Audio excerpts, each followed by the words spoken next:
Scene ১। জঙ্গলের মাঝখানে। একটা সুন্দর জঙ্গলে বাস করত অনেক প্রাণী, হাতি, হরিণ, বানর, খরগোশ, আর একটা ভয়ঙ্কর সিংহ।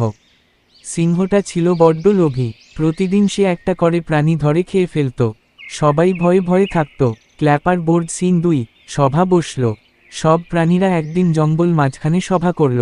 খরগোশ বলল, চলো আমি একটা বুদ্ধি বের করি, কিন্তু আমাকে একদিন সময় দাও। সবাই রাজি হয়ে গেল। Clapper board scene ৩। বুদ্ধির খেলা শুরু। পরদিন খরগোশ দেরি করে সিংহের কাছে গেল। সিংহ রেগে গিয়ে চিৎকার করে বলল, এত দেরি কেন?